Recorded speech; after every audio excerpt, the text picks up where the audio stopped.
Ill Sound Radio, we back in the building. Yes, sir. Top of the 1 o'clock hour. It's Ill Sound Radio for those who hasn't been listening. It's your boy Groove Nuke, and I'm here with my guy Everyday J. How you feeling, bro? Man, I can't call it, man. I can't call it. For sure, man. Hey, we live and direct. We with our guest Smelly, man. How you doing? I'm all right, man. How y'all feeling? All good, bro. Thank you for coming through on this Sunday, man. It's all love. Support the brand. It's like a full circle moment for me, you feel me? Because I know the cultural relevance of how you start, how I was introduced to you feel me? And that was through the guys, you feel me? But before we get into that, tell the people where you from. I grew up like west suburb mostly, but all over the city. I went to school in like the Bellwood, Maywood area. But again, I was part of the guys, so I grew up. My little sister, she didn't live with me, so I spent a lot of time on like 81st and Ingleside. I was always over there. And Fire, he was more so in the 100. So around like 123rd, I used to kick it out there. But I'm from primarily like west suburb area though. Okay, now the guys, bro. A lot of people may not know you was a rapper, bro. Yeah. Like how did that whole thing even start? Well, the guys was a group that consisted of me and my blood cousin. That's not a friend. That's not somebody I met in school. Me and the legendary Fireman. Our grandmothers are sisters. So I grew up Fire is the first person that I've ever known to not try to rap. He's never worked. He specifically as a kid used to get in trouble. Everything, every detail that can lead up to his life right now, I can document and remember certain things. Like I remember going to church with him at 8, 9 with your cousins, but Fire was the one that branched off and was in playing the drums. They like, what you doing? You know what I'm saying? Every sign that could show he loved music, he did it. Fire was the first person that ever put me in the studio. Fire was the person that taught me how to make a beat. Fire was the person that taught me how to engineer everything. So he just used to rap. And he was like, I know I'm going to be rich, but you my cousin, so instead of saying I'm going to be rich, here, hop on this verse, you can make your own money. Now you can feed your own family. So it more so was like, if you notice, if you look at our mixtape layout, if you look at every song I ever did, he was on every verse, he was on every hook. He wrote every song, he made every beat, he made every verse. And then it got easier for him to be in the group because now he only got to do a hook and a verse instead of a hook and 2 more. He just throw one on the end, bro. They gonna like you. You got the whole everything, you know what I'm saying? So we just worked it out like that. And then one time he had to do some work with Chance the Rapper in 2013 in the summer, and I was staying in Inglewood, and then he asked me, let me slide over there and chop it up with you. And he was like, man, you should do this rap stuff with me. And then I wanted to do it. Around that time, I was heavy looking at like Meek Mill come up, and that's when Keith was blowing up. So at that time, you felt like it's possible. He asked me. He just worked with Soulja Boy, like, try it. You know what I'm saying? So God. I just put my faith in him. And then and I got a real big thing with the number 3. And that was the 3rd song we recorded. And then it just blew up. Man, let me say, shout out to Fireman as far as just being a visionary. Because I don't remember exactly what year it was, but he came to me with a plan, you feel me? And I had to get bro tapped in where I was at. And bro ain't want to tap in. Yeah, he ain't want to tap in with what Fireman was trying to do. And you see it big now, like everybody on the internet doing skits. Yeah. Bro came to me, this had to be like 2014, 2015. It was like, bro, I want y'all to do skits, you feel me? That's the way. But shit, niggas never jumped in that lane, and now you see it right now, it's big. And like I say, that was years ago, man. So shout out to Fireman for that, man. Yeah, Fire got one of those people where he don't wait till something get hot. If you notice, his whole resume is about adding on to somebody else's career. Like, if you've ever worked with Fire, that's the thing about him. You have to mention his name at the beginning of what you're doing, though. He's showing he's a pivotal person and that he's a visionary, and he taught me how to do it. So everything I'm doing now, like, it's no FA without HO. Because H.O. gave me wings. His only gave me wings to believe in myself. I was just a regular dude who Fire was like, yo, you be flea as hell, shorty. Can I curse? Can I say that? Bro. He was like, bro, you be flea. It's just, you don't, like, put it out there for him. You know what I'm saying? He like, you can brand that. I'm like, so I could just get paid to be flea. You know what I'm saying? Like, hey, for the time period, he sounded like he was on one for sure. He was like, I got the music. You just be you and throw a verse on it, and we gonna just show it like just like that, and it worked out. No doubt. How is it growing with somebody like that? Cause man, I say all the time, bro. When you got somebody in your corner and that put that much belief in you, that branch you into somebody totally different, especially so young. But how was that for you? You know what I'm saying? Cause before then, like you said, you just a normal dude. Yeah, I think that it made me understand, like, okay, so when you young and it was before the internet, you didn't realize, like, some people just born to do certain things. You just look at them like, he gonna forever rap, he gonna forever make beats. But then as time go past and, you know, I'm getting older, I'm like, now he's worked with he's worked with NLE Chopper, he on the radio right now. So it just taught me to feel like, you can say something and put it. He used to say, I'm gonna do this. I'm gonna make my favorite rapper is Ye. I remember when he told me he met Ye in high school. It just let me know that anything you put out there, only you can make yourself get up and do it every day, right? Sure. So he taught me how to say I want to do something and get up and wake up, struggling or not, and do it like I'm getting paid for it. And even if I got to branch off and work hard and go get a couple dollars here and there, that still come first though. Because realistically, I don't have a college degree. I'm not trying to work. You know what I'm saying? I don't have a problem with it, but I just want to get paid to do what I do. And he taught me how to break a brand down and believe in myself. I wouldn't believe in myself if it wasn't for him at all. Absolutely. Now y'all was coming up at the beginning. You feel me? This was when Chicago was just getting that light, getting that shine. You feel me? And I know how it was for us moving around with our brand in the streets, because it'd always be somebody with some hard stares and you ain't know how they was coming. You know what I'm saying? Because it's Chicago still. So did coming up early in Chicago, how we grow up in Chicago, did that kind of like turn you off as far as the music go? Nah, because also the good part about kind of being in that west suburb though, it was always a big like basketball tournament every summer, and I got to physically see, and I seen stars early. I wasn't grown when I was finally seeing famous people. Like at the basketball tournaments, I see like Twista come through, 3-Piece, the people that was popping at that time. Like I remember meeting Crucial Conflict in the mall when I was like 7, 8 years old. They was in front of the Mister shop at North Riverside, and you know they was on the radio. So I'm like, that's Crucial Conflict. We just walked up to him like, let me get an autograph. I had it all the way up until I probably was like 21 years old too, and it just made me feel like I'm one of them. I just don't know how to get to that side yet. But I know I'm one of them, or else I wouldn't even think it was possible, because when I speak these type of things to other people, they don't really have that same belief. They feel like, I mean, I know you can do it, but I don't know how. And then I just learned, like, just get up and do it. Just get up and do it. Just get up right now and do it. And that's how you become that. You know, a lot of people see that as being the hard part of doing this shit, you know, because you gotta have some type of foresight. Like, man, I know I'm gonna make this shit happen, but just saying I know I'm gonna make it happen, like, bro, it's Tuesday. Shit. It's fucked up right now. You know what I'm saying? So to be able to be like, man, I'm gonna make it, and then actually start putting those things in place, I think that's more important than anything. Because like they say, you can pray, but prayer without action ain't shit. You know what I'm saying? The exact quote is like, faith without works is dead. So I knew that I just always used to wish on the star, meaning like I was one of them people like everybody else, like I want to be rich, but it's like, how you gonna get there? Exactly.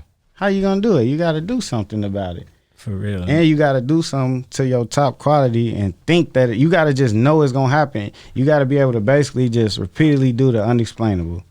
Yo, do us a favor and yourself a favor by hitting that subscribe button. Make sure to tap that notification bell as well so you can stay updated. Now let's get to the video. Ill Sound Radio, we back in the building. Yes, sir. We checking back in with our guest Smelly in the building with us. Now, after music, was it? Did you go to doing hair? Not doing hair, but cutting hair, and or was it fashion that you jumped into soon after? Well, once I started winding, so with the music, it's just that it never stopped, and like I said, Fire kept doing it, but I learned, like, I think I'm just good at doing it as opposed to this is my dream of doing it. I started feeling like You just wanted the money because if the show's not coming repeatedly, you keep branching off. Right. So it was one of them, what do you want to do? And it was like, well, I know I want to be fly, so you just sit down and you break down the ways to make money in that without having to work. And then I thought about doing tattoos. And then with that, I learned you got to pay for the apprenticeship like $7,000 to $10,000. So to learn to do tats, just to learn how to do it the correct way. I never wanted to cheat the system and just buy some stuff. I was one of them people. I want to do it right because if I'm coming off music, you know how we in Chicago. You do something, you can't go to your homie like, hey, yeah, I do tats. Right. They gonna look, bro. Get out of here, bro. You was just rapping. You do not. So I was like, okay, whatever you do right. I knew like you can start over, but you gonna have to go to school. Mm-hmm. That's the only way they gonna respect you. And when I did the pricing of everything, I'm like, Tats, I gotta pay them. I thought about doing trucks, but I felt like you copping out because there's nothing wrong with it, but you are an artistic person. You just doing that because you know you want to make money. Right. So I went to the barber school because I got in the barber with my mama.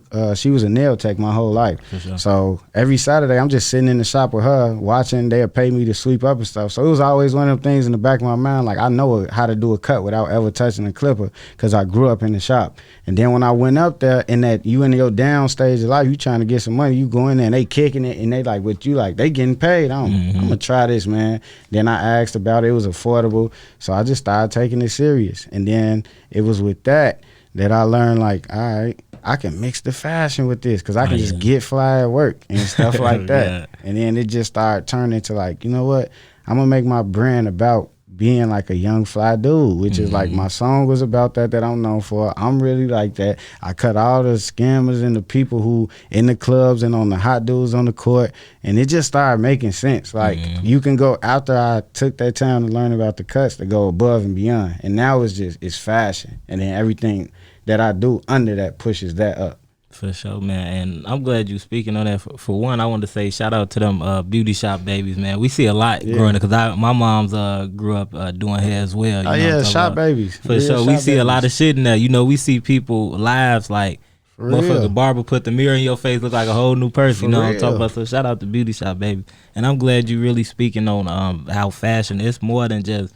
putting some shit on. It's a lifestyle. You just wrapped your whole life. You cutting hair, but you could, like you say, you could get fleet. You had the song fleet. You know what I'm talking about? So you really wrapped the lifestyle for yourself behind your craft. Yeah, it took some time to sit down. And some people don't know how to sit down and break that down into different sections. Like, how can you just be you but profitable from it? Some people just go to the quick thing, which is rap.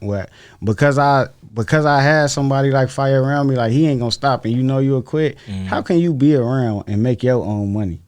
And then I started breaking other brands down, and I learned who Don C was and who Joe Fresh Goods was, and was like, I'm similar to that. Just not as known for that. And then I learned how to become known for that. You put it in their face. I'm like, if I'm wearing this every day, I know anybody, just show it. And after a year or two of doing that, every time I see somebody, they mention that. So I'm like, isn't that what a brand is? What you known for? Exactly. Absolutely. All right, seeing as you a barber, let me get this out right here. You feel me? How many fake barbers is it out there? You feel me? Because I used to mess with my homie. You feel? He was my homie. You feel me? He used to cut me up nice and crispy, and then one day I was a little too crispy, and I started sweating, and that shit came off. And I told him, I'm like, bro, whatever you did last time, don't do it again. The enhancements. So you don't like the enhancements? He did it again, bro. Okay, so this how I feel about it, because I use them, but I went to Erskine Reeves Barber Academy. He a celebrity barber. He cut Justin Fields. That's who taught me how to cut hair. The guy who cuts Justin Fields, and he cut Judge Mathis. So I learned on a very high scale how to cut hair. And what I learned is, to be honest, that stuff is here to stay, right? But you gonna always have your traditional haircut people. So it's crazy that I make money because I cut. So if you got somebody who in front of a camera a lot, they want that. Them guys that's popping bottles and doing and them shorties, and they finna probably get 2,000 likes on their basketball pictures. They don't want no plain Jane, but you'll have your traditional father or just your like, it's crazy because I make money from doing that, but I wear hats. I don't want that under my hat. I don't want my hat looking like that, you know. So it's crazy because I do it, but I'm really on the other side of the table. Sure. And what I learned, like he was asking though, is I don't count it as like a fake barber or nothing. I just count it more so as like, if you gonna do that, you have to know how to cut. You don't, that cannot be how they see they cut. So if you use enhancements, I feel like you should cut their hair, classical, regular, show them so they know like you glass, and then that's meant to just enhance. Like you can't put cologne on before getting in the shower. Exactly. You have to clean it up for real and then put the cologne on. So that's how I feel about it. If you shouldn't be using it if you're not doing a real cut first. There you go, because he was not doing like he fucked my cut up. No, and it was he was like covering it up. To correct it. Nah, I'm not with that. I'm not with Piss that. me off, bro. I ain't been back to bro yet. And I feel like those barbers put that sour taste in people's mouth because you leaving them to feel like if I see you with that, your barber can't cut. When that's not even the case, if you're doing it the correct way, they are called enhancements. For sure. Being a barber, how do you feel? Because it's always something that goes without saying. For me as a black man growing up, you say you don't leave your barber. You know what I'm talking about? Especially you if don't y'all, cheat on them. especially if y'all like girl yeah. for your barber. Yeah, most dudes cheat on their girl before they barber. That is a fact. Oh my gosh, man! But how do you feel about that, man? That old saying.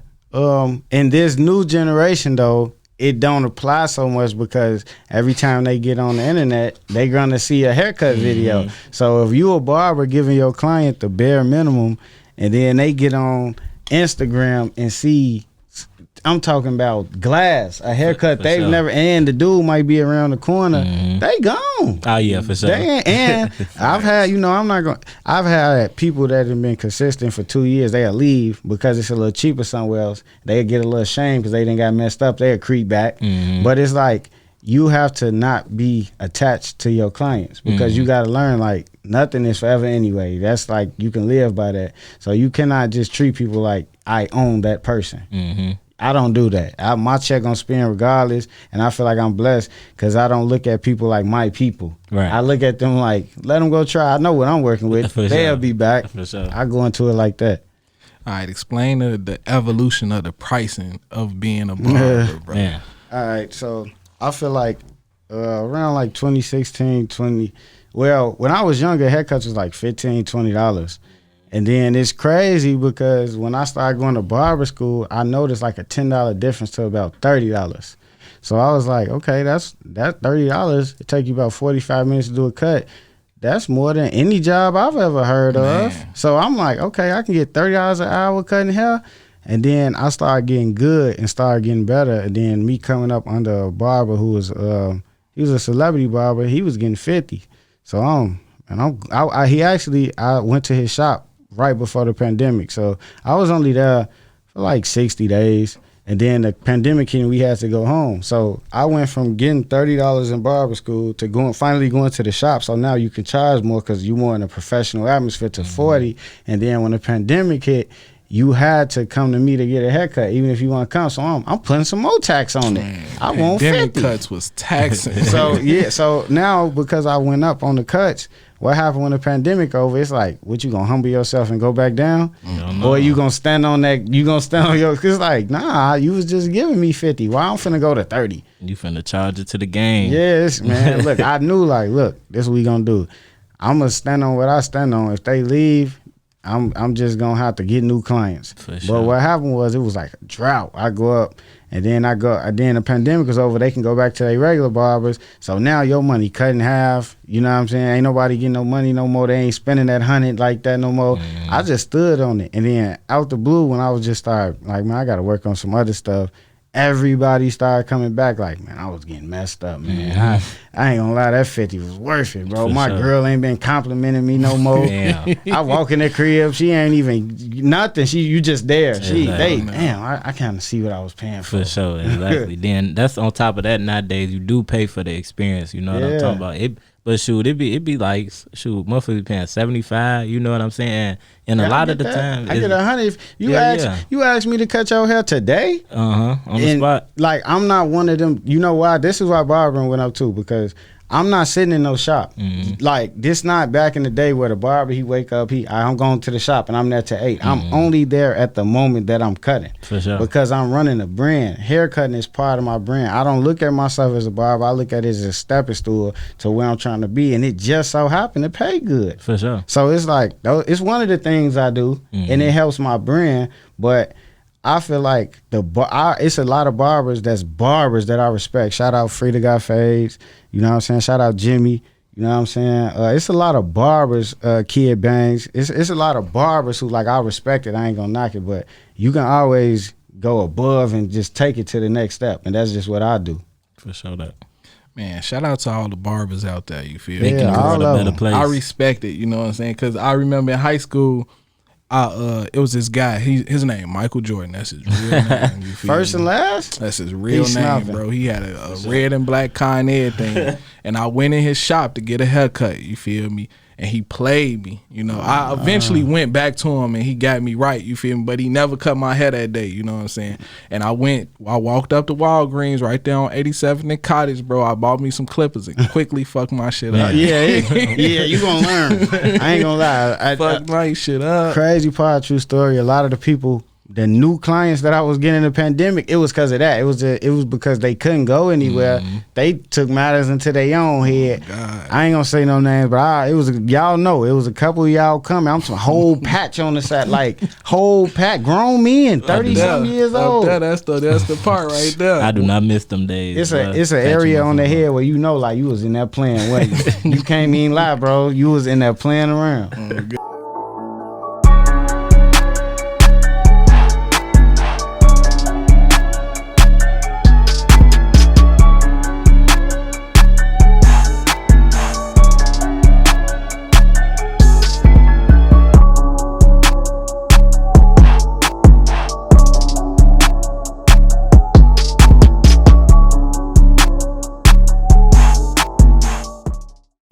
Ill Sound Radio, we back in the building. Yes, sir. We back in the building after that.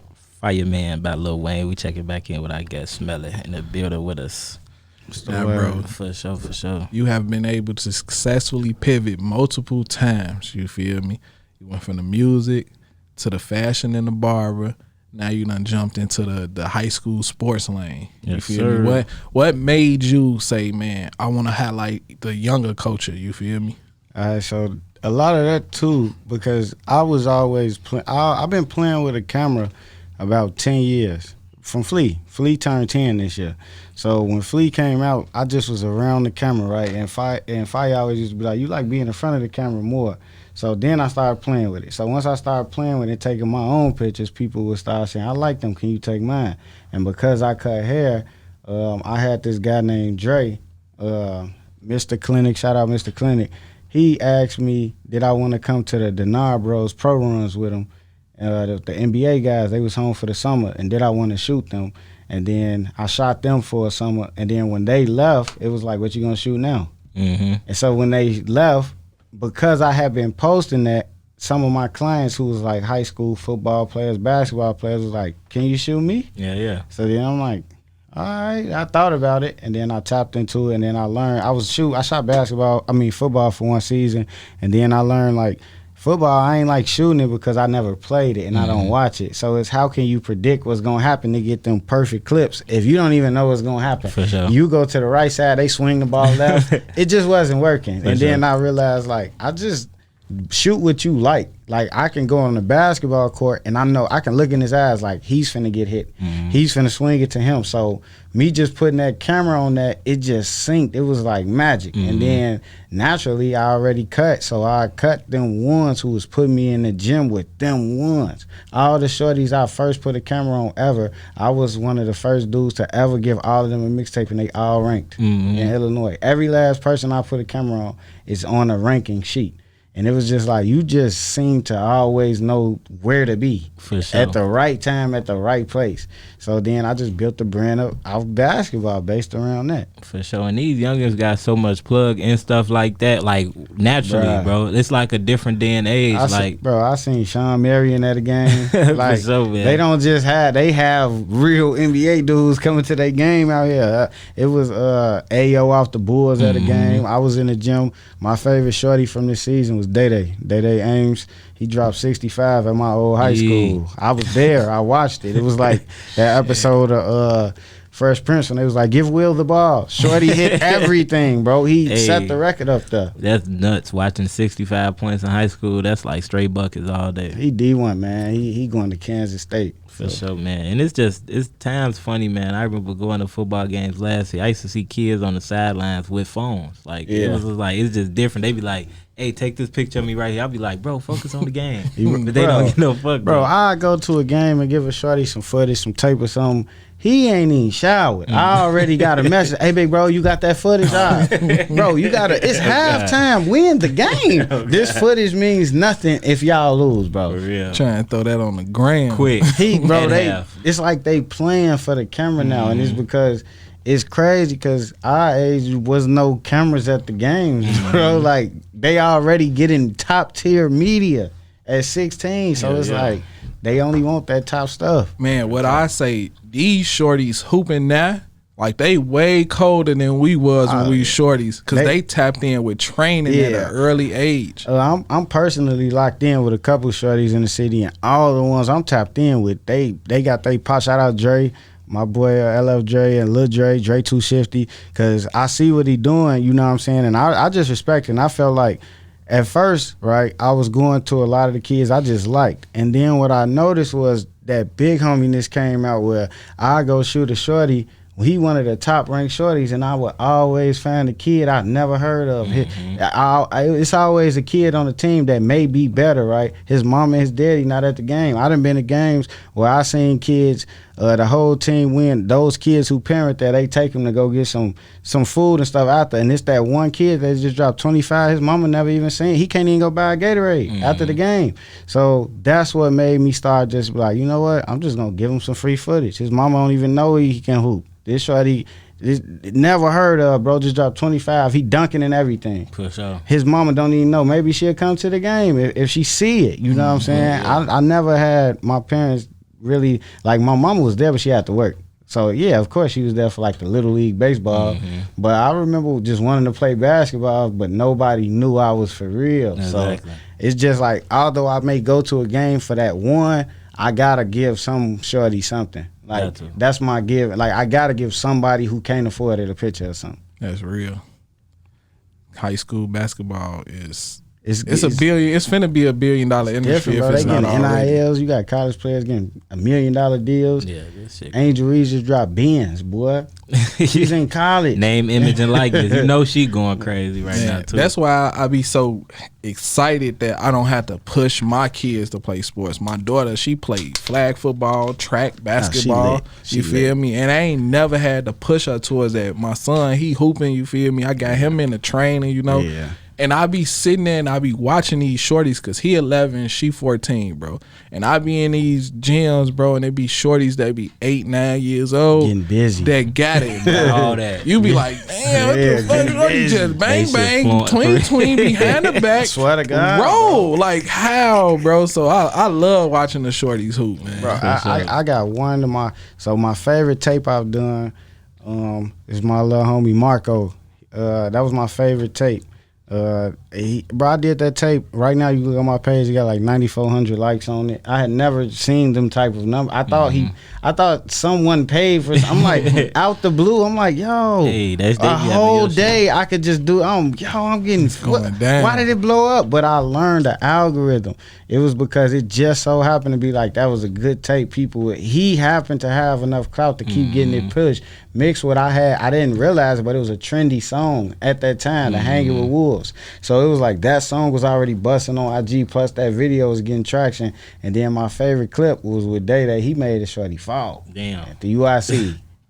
It put him on bananas. You know what I'm saying? Bro, when you first start dropping the clips, you change your shit to Smelly FA. And I was like, man, who the fuck is this? I ain't know who it was at first, you know what I'm saying? Because I was used to seeing you in one lane, you feel me? And then I clicked on it, I'm like, oh, this bro, you feel me? That made me tap in with it even harder. That's why I say when you got to dropping the mixtapes and how you was dropping the mixtapes, it was different, bro. And to speak on that too, man, it was a lot of cameramen in the city, right? But they wasn't doing that. They was just shooting their own style, but I brought like an N1 flavor to it. And now I'm seeing so many people copy that style, without, you know, I don't even know how much number, but I know my style. Like, you know when you hit at yo FA, how many you got. You know what's going on. This shorty is cold. That's just like, that's like when you hear that, that's like my equivalent to like giving a shorty a Rockefeller chain, because I don't want to shoot everybody. If I came to your game, I'm trying to show like he's somebody or he's somewhere. And then by everybody copying that style of mixtape I do now, that's why I transition from that to the YouTube, because like you said, my Instagram name was Fade Addict. My brand, that was just FA, you know what I'm saying? Once I started cutting hair, I branded myself as Fade Addict. And my addict definition of an addict is somebody who succeeds through repetition, and you're not gonna give up through rain, sleet, snow. That's an addict, you know what I'm saying? And the fade just comes from the cutting. But little did I know that fade would transition into the basketball. So they don't even know I cut, bro. Can you believe all them shorties that I did? They don't even know I cut hair, bro. That's how it's supposed to be, though. Because they don't see me posting that. They see the mixtapes. And the reason I changed my name from Fade Addict to Smelly FA is because I'm like, I think I built up FA enough to where people know I cut. You don't have to just wave at Barber sign no more. Let's just shorten it and just be you, because you've done so much. If you're going to brand yourself as a barber now, you're going to make people forget you've rapped, that you had the top song in Chicago and you got flew to LA with Ye, and now and met Diddy and Spike Lee and Christina Me all in the same day, Keisha Cole within hours. You know, I feel like, nah, I'm just going to brand myself. I'm just a person where boxes don't exist. So I don't want to be just Fade. I just want to be Smelly. And I want, when you come to my page, you feel like, I don't know what it's going to be, but I bet it's fly. It's going to be something on there. Is it difficult getting in them gyms? Because I know if you going downstate and you going to like Downers Grove North, you know what I'm saying? That's different than pulling up to Kenwood. Kenwood was the hardest school to get in the city. That's just funny that you said. I love that school. I love the principal. They don't play. They do it by the book. It ain't no because you want, nope. You need to put your name on this list. We need to check your credentials. We need to check your resume. And sometimes you can bypass that if they just see you genuine. Like the Kenwood principal asked me, like, what you gonna do with the footage? I'm like, I'm just gonna give it to him. You know what I'm saying? Like, I ain't trying to sell the shorty something of them.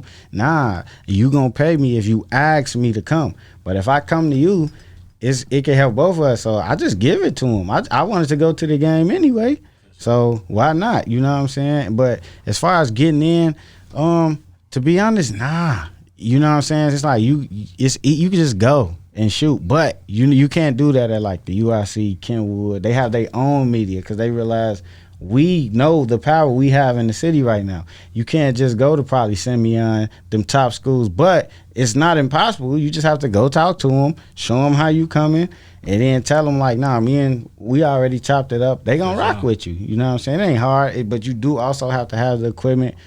Shout out to Elevator Twin. That's what Elevator Twin, I know him personally. That's my guy. That's who gave me like my first camera to put me in position to shoot. I grew up watching him and Kevin. Like, I just thought that was the coolest. They had the coolest media outside of your D Games and your AZ around 2012, 2013. But the way that it was like fly to me, and that's my style was built just from seeing like them warm tones and knowing like it don't gotta be basic. It can be like fly. So I like to put fly stuff in the camera. Like, you know, I don't do no showing off and nothing like that.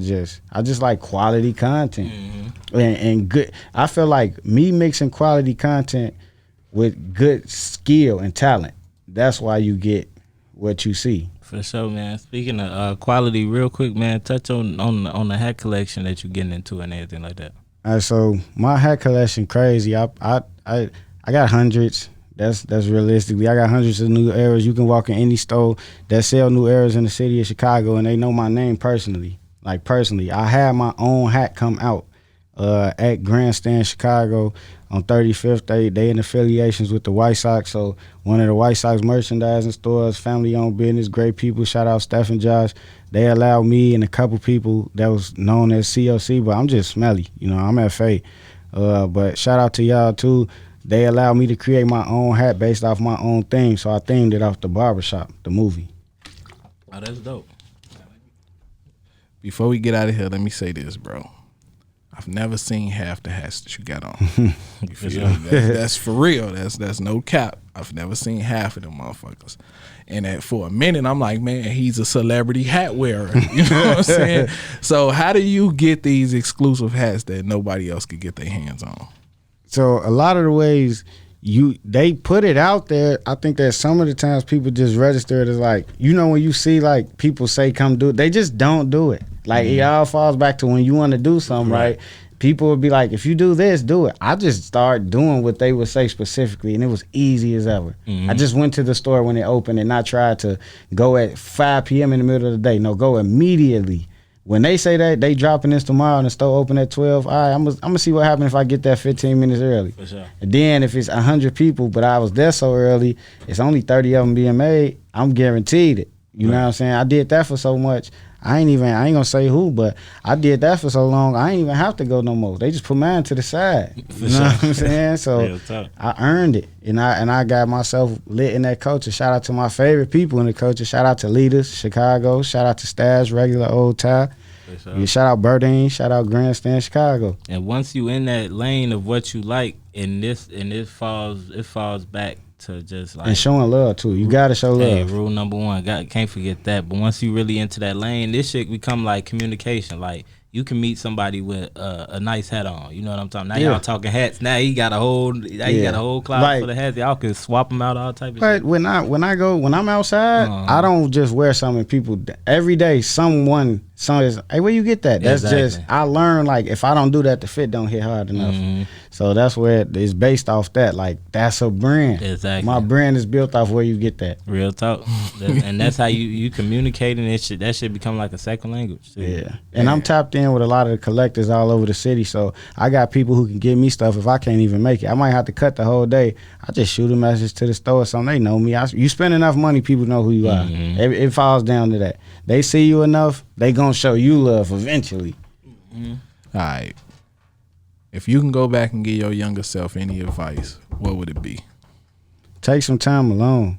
You know what I'm saying? Because when you young guys and stuff like that, if you outside with your homies every day and you easily influenced by other people and you never take time to learn discipline, you know what I'm saying? It takes for you to be alone to get stronger, and you learn discipline by being alone from wanting something. But I never had discipline. I would just kick it every day. And I learned when I made Flea, because I had to move to Carbondale, Illinois, branch out for 6 months with Fire, that I never learned. Like, I didn't know if I just do something every single day, that's out the blue. One day, people going to treat you like you own. When you just like them, you just got discipline.